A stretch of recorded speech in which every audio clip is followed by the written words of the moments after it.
اتنا لمبا کر دیا انہوں نے، اتنا لمبا کر دیا کہ شائقین محفل بھی برابر جو ہے ان کو وہ داد دے رہے تھے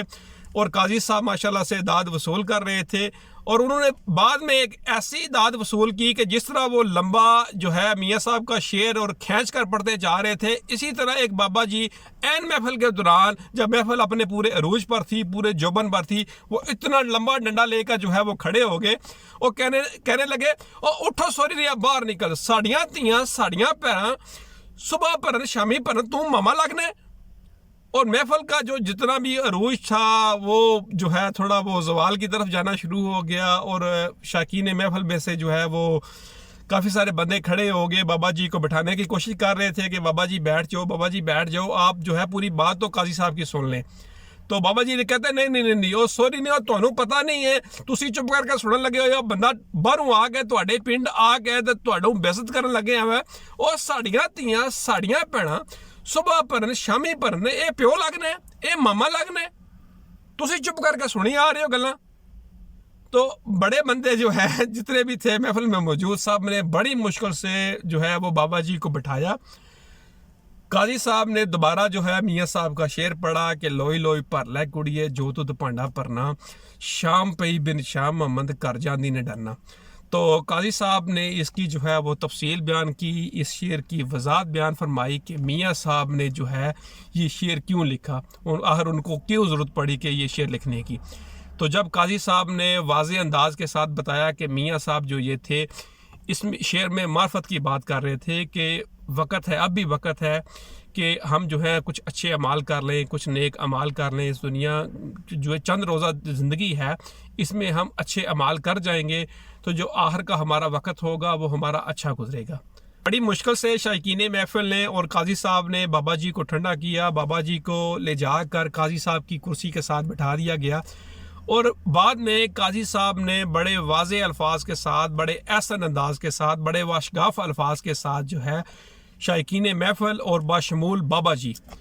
ان کو میاں صاحب کا یہ شعر جو ہے وہ سمجھانے کی کوشش کی کہ آخر میاں صاحب کو یہ شعر لکھنے کی ضرورت کیوں پڑی کہ لوئی لوئی پارلا کڑیے جو تو پانڈا پرنا، شام پئی بن شام محمد کر جاندی نے ڈرنا۔ تو قاضی صاحب نے یہ فرمایا کہ میاں صاحب نے یہ شعر اس لیے لکھا کہ اللہ تعالیٰ کی ذات نے ہمیں جو وقت دے دیا ہے ہم کو اس کو جو ہے وہ غنیمت جاننا چاہیے۔ ہم زندگی میں جو ہے ہم نے اپنی ذات کے علاوہ اپنے ماں باپ، اپنے بہن بھائی، اپنا حلقہ احباب اور اپنے ہمسائے جتنے بھی ہمارے ارد گرد جو ہے وہ دنیا میں لوگ پائے جاتے ہیں، ہم نے اپنی ذات کے علاوہ ان کا خیال بھی رکھنا ہے، اپنی ذات کے علاوہ ہم نے ان کی ذات کو بھی سنوارنا ہے۔ تو سامعین محترم بڑے احسن انداز کے ساتھ میاں صاحب نے بابا جی کو سمجھایا، شائقین محفل کو سمجھایا کہ اس تھوڑی سی زندگی میں ہمیں چاہیے کہ جتنا ہو سکے کہ اللہ تعالیٰ کی ذات کو جو ہے ہم خوش کر لیں، اس کی خوشنودی حاصل کر لیں، اس کی رضا کے لیے ہم جو ہے وہ سر تسلیم ہم کر لیں۔ دنیا اندر رکھ فقیرہ انج دا بین کھلاؤن، دنیا اندر رکھ فقیرہ انج دا بین کھلاؤن کہ جیوندیا رویں تے لوکی ہسن، تر جاویں تے رون۔